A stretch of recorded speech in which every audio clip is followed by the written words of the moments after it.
Good morning at shoutout sa ating masipag na washer, si Raymond Rosales. So, ayan, oh. Alias Oblak. At sa kanyang anak na si Monmon Rosales. Good morning sa mga taga-Talahican dyan. Oh, yan ang iyong papa, napakasipag. Oh. Yan ating washer dito sa Lucena, Ways, Talipan, Pagbilao, Quezon.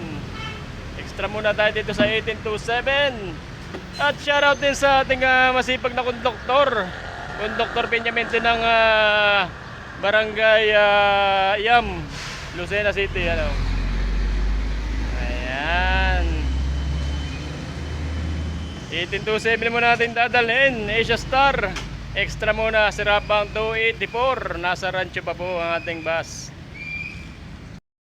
So yan, ang maganda dito sa Asia Star ay malakas ang sensor. So yan, bubuksan ko ng pintuan.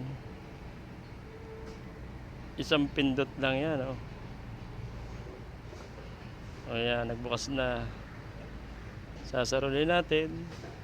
Oh, parang kotse lang, oh. Bukas ulit. Oh, hindi mo na kailangan mag-manual.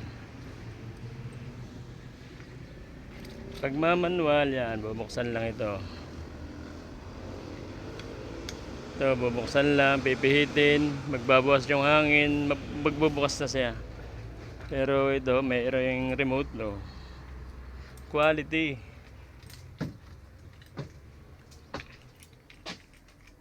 So yan, wala pa yung aking comparing driver.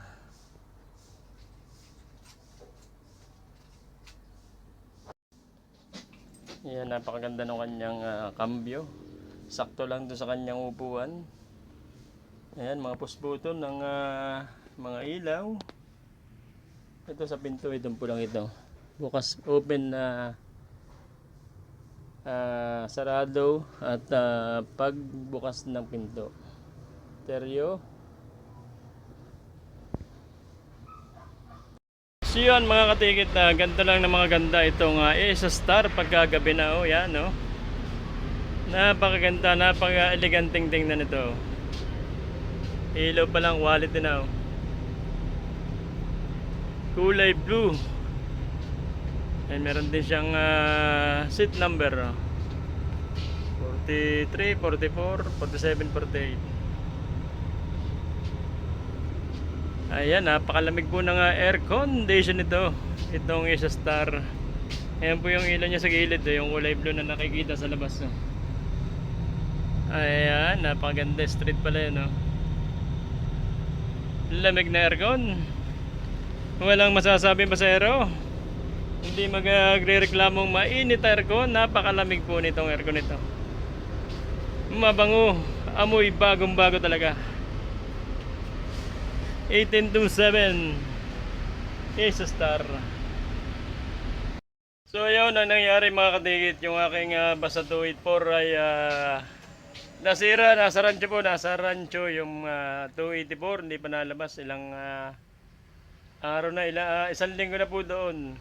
So kaya napilitang mixtra dito sa 1827 Asia Star. Ayan, oh.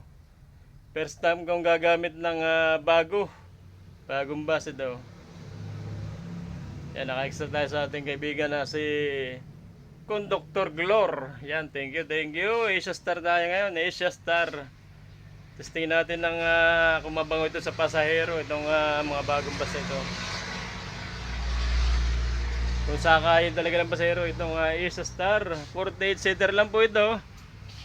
Ayan. Yung yung 284 ay 49.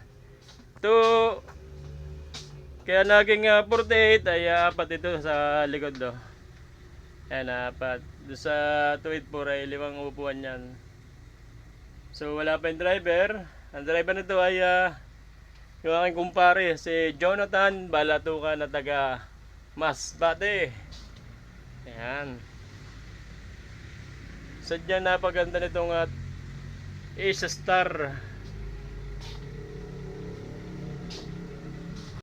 Ayan po yung Kaya madalang ako mag-upload. Nung ngayon lang ako mag-upload ay nanakaw po yung aking isang cellphone.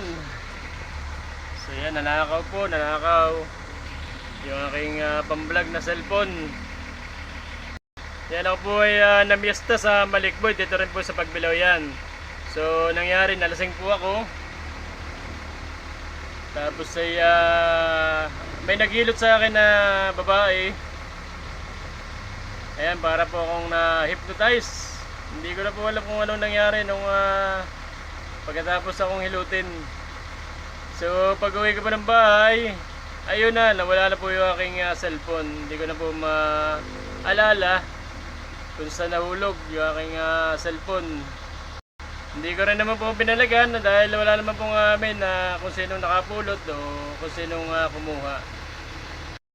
Yan, shoutout po sa lahat ng subscriber, lalo na kay Sir Texter Masangkay, William Daser, Justin Alueco, JP Vargas Manggali, Sir Edmundo Rosario, kay Sir Glenn Guboy, kay Marites, kay Sir Darwin Unidas, William Juan Miguel Cadiz, at saka Melvin Salazar, Aris Jumarang, Aris Di Mapilis. Yan, good morning, good morning, good morning.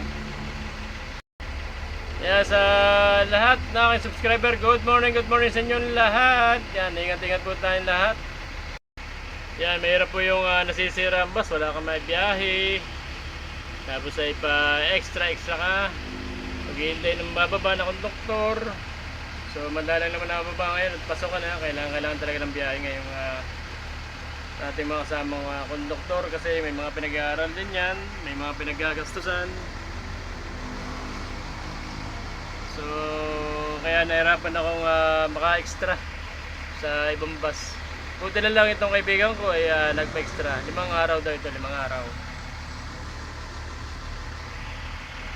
So yun lang po at ingat po tayo lahat. Goodbye, bye bye, bye bye.